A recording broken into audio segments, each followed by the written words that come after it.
Takže nazdar lidi, dnes tu máme video, kde ideme sa buď dívať na horor, alebo nie horor, ale ako nehohor, ako že nebude horor, normálne video, tak ideme roztočiť. Čo pani, prosím, horor. Horor. Ne. Tak lidi, nakoniec sa to pretočilo na horor. Sekla sa mi toto Wi-Fi, takže to bude taký maličký strih, ale pretočilo sa mi to na horor. Tak dobre, ideme na horor. Dobre, ideme na horor. Yes. Tu nejaký horor. Volá sa, že som sama doma a stalker sa mi vlámal do baráku. First Futem Home Alone. Horror Week 5. Tak ideme sa na to pozrieť. Čaute, som Clarisa a vítam vás z ďalšieho dielu Horror Week a musím vám s veľkým smutkom oznámiť, že toto je posledný diel tohto ročného Horror Weeku. Horror Week! Veľmi som si to užila, ja viem, že vyzerám veľmi divne. Neviem úprimne charakterizovať tento cosplay, ale našla som tieto šaty v skrini a pripadá mi to, že vyzerám ako z minulého storočia proste. Úplne najväčší socializmus, tak som neváhala a dala som si k tomu aj tieto učiteľské brýle, takže ja viem, som asi učiteľka, alebo ja neviem. Ja viem, že veľmi veľa ľudí mi písalo, že Clarisa, týždeň sa skladá zo 7 dní. Áno, ale je to 5 pracovných dní. Musím povedať, že toto bolo pre mňa veľmi nostalgické urobiť takýto horror week. Veľmi to bola pre mňa fakt ako terapia, pretože viete veľmi dobre, že som jednu dobu mala veľký problém s aktivitou na YouTube. A pre mňa je to fakt zázrak, že som 5 dní krásne za sebou mala aktivitu. Hrali sme spolu hry a vidím, že ste si to užívali aj vy a bolo to pre mňa veľmi nostalgické a veľmi vám za to ďakujem, ale zároveň mám teraz aj jesenné prázdniny a absolútne som si počas tých prázdnin neoddychla kvôli tomu, že som fakt stále na A inak nahoďte like a odber. a strihala videa, pretože ja ako debil som si to nepretočila, ale A lidi, inak toto video na celom, keď mám 399 odobrateľov. Neriešte, GG.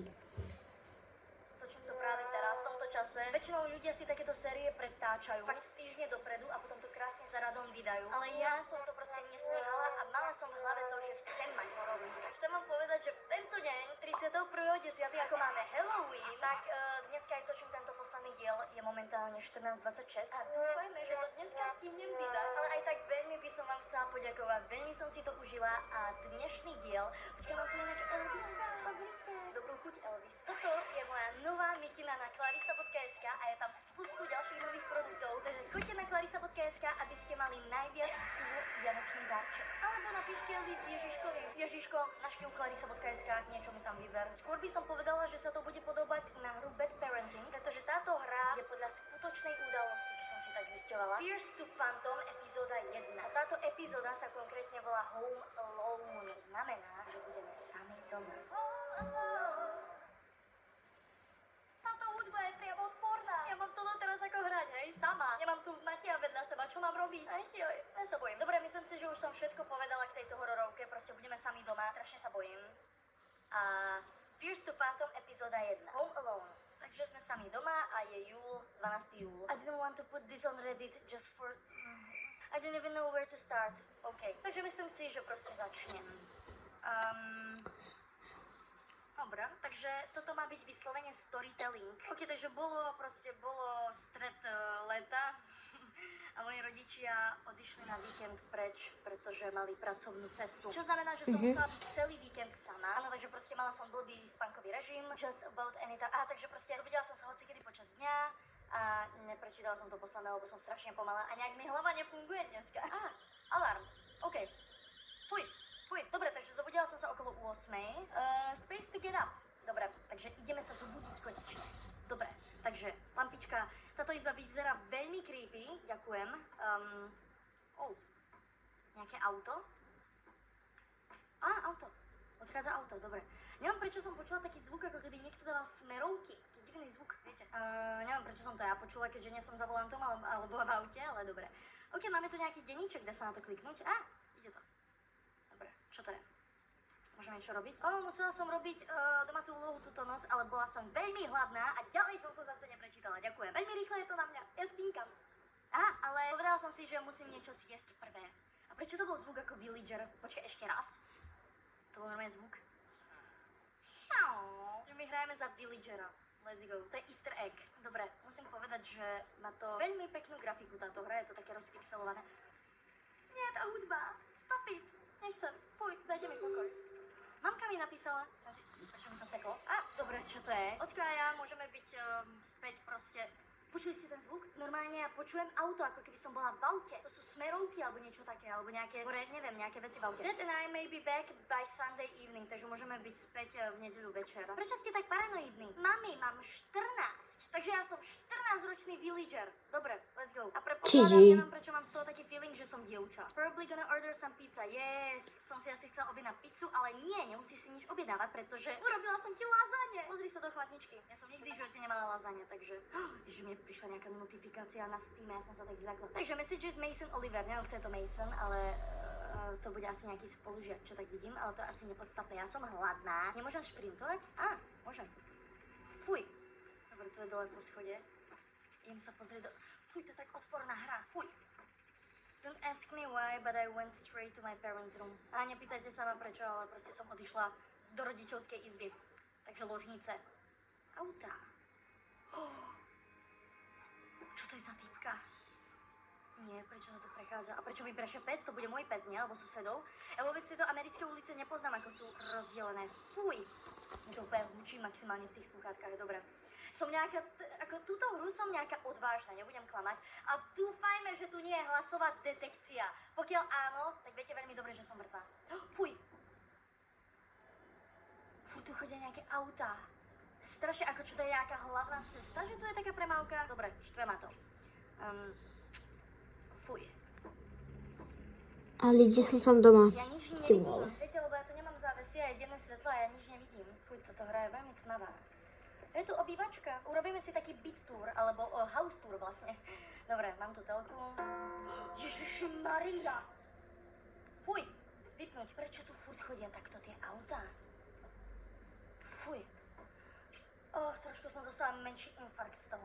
Dobre, ideme ďalej. Fakt som nejaká odvážna. Môžeme sa takto pozrieť pre môj dom?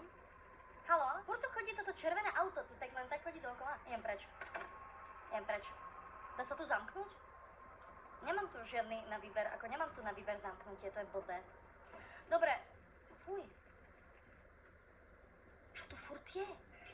Dobre. Čo to je? Niekto mi tu kosí trávnik? Neviem. Ja sa nejdem dívať na ten horor. Ja nejdem. Prečo mám svetlo zapnuté? What the fuck? To neviem. Neviem, prečo mám svetlo zapnuté. Nevadí. A pozrieme sa na nejaké šorty. A ja som len prdel. Ideme sa dívať na žiadne šorty. Ukáž odbery. Kámo, mohli by sme toto. Na toto. Co se stalo s mořskou příšerou? Protože jeho kostra je přímo přede mnou. Ahoj všichni milí přátelé. To je vás tady Arišne. Svět ještě neviděl takový obsah a charisma. Se mnou dne. Seriože, ahoj všichni. Máš, ahoj všichni. Kluci, myslím, že si všichni pamatujete minulý video. Viděli jsme tam Hency Monster a We Swim Too Far. Oni byli uvnitř obrovského kusu ledu. Tehdy jsme stěží utekli. Poštvali jsme tyto monstra na ESCP Foundation. Rozhodli jsme se vrátit na stejné místo, abychom se podívali, co se zde stalo. Našli jsme tuto obrovskou kostru, mladě ruční morská obluda. Je to pravda, Sergej? To vypadá velmi strašidelně. Kluci, z jeho lebky trčí lidská ruka. Podívej, a velmi děsivé strašidelné zuby. Kostra je trochu protažená. Vypadá jako obrovský had. Právě tato ruka vychází z vody. To přitahuje nešťastné lidi. Wow, poslouchejte. Navrhuji spustit dron. Je potřeba prohlédnout celé okolí. Protože jestli jsme to hned našli, znamená to, že je tu hodně zajímavých věcí. Musíme zjistit, co se tu stalo. Tohle je jezero. Podívejte se. Obrovský otisk ruky. Asi to je stopa ruky ruka mořské příšery. Na to nebaví. Arčem, Na toto sa už podívame. No, tak jo, tak vám teda moc Máme tu typické české ráno mami. Jdeme se na to podívat. Jo, no, mamka teď něco říkala a pak odběhla. Tady byla mamka, jo. Nevím, co říkala, no, jestli tady byla teda. Jo, no. Tak a dost. Já končím. Já tady nikomu krávu do nekonečna dělat nebudu. Jediný, co dělám, tak je, že tady peru, uklízím, vařím. A mám všechny se tady starám, jak ta nánopy to má. Ale ne, dost. To dneska končí. Dneska to končí. Tohle dneška debil jeden prostě končí. Mě zajímalo, co budete dělat, až já se vám na to vyseru. Co to je za takovou krávu, jako jsem. Já už vám tady ze sebe nikdo dělat nebude. Počkejte, až nebudete mít co pít a jíst, tak poznáte, jak jsem vám byla dobrá. Ale to už bude pozdě, protože mě utejráte k smrti. A já už tady nebudu. A takovou krávu, jako já vám nikdo dělat už taky nebude. A mě tady vlastně no, všichni jste dospělí lidi, že jo? Jo, ne, no. To je pořád mami tohle, mami tamhle to, ale když potřebuji něco já, tak to se mám na obtížo. Chvilku volného času pro sebe nemám.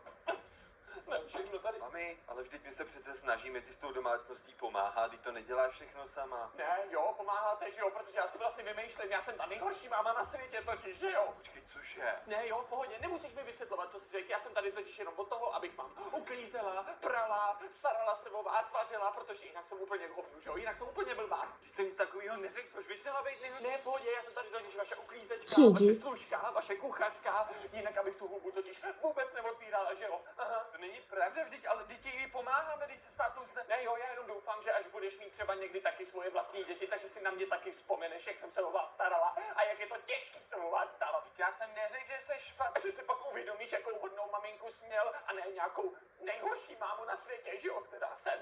Ty vole, tak je to normální. Mladej, nevycvávaný, bez zkušeností. No čau, tak co, jak bylo ve škole? Dobrý? Nic, jak nic, to tam nebyla ani tabule a pan učitel, nebo co jako? Hele, Davčo, Hele, nechceš taky jít třeba na chviličku ven, nebo dělat něco jiného, než být pořád na tom počítači? Davide, pojď už domů, taky bys lítal furt jenom po venku. Davčo, ty spíš? cože? Jo, spím, ty vole. Jo. David, ty kadíš? Jo, mami, kadím. Jo, dobře. Ty vole. Čau. Ty jsi doma? Ne, nejsem. Jo. Hele, víš co, mně to je jedno, zeptej se na to táty. Jo, to víš, že jo. A kdo ti to jako dovolil? Jako můžeš mi říct, jak mu to mohl dovolit? Já mu to zakážu, pošlu ho za tebou a ty mu to dovolíš. Gigi. Mlíko, Ježiši Maria, kdo... Ježiš, tahle pinda, ach jo. Davide, mě ale nezajímá, co z toho měli ostatní, mě zajímáš ty. Ahoj, Maruško, ahoj, no taky tě ráda slyším, co pak? No tak ukaž, kde mám brýle? Ach jo, ono prší? Ach jo, a to si dopad jediný takhle špatně, nebo z toho měli 5 i ostatní? Ježiši, já mám prádlo na šňůře. Jo, aha, a s kým jdeš? Hele, milej zlatej. A kam jdeš? To je lednička a ne kino. Jestli něco chceš, tak si to vem, čumíš, do toho je husaro flašky. A v kolik se vrátíš? Jo, no, tak si tady občas vyvětrej, máš tady semra tak ve opičárně, to je hrozný. Jenom tohle chceš teda vyprat, jo? A proč vůbec jdeš? Gigi. Dobre. Tak teď. Takhle nepoznám. Dobre, no tak to bolo také divné video. Čaute.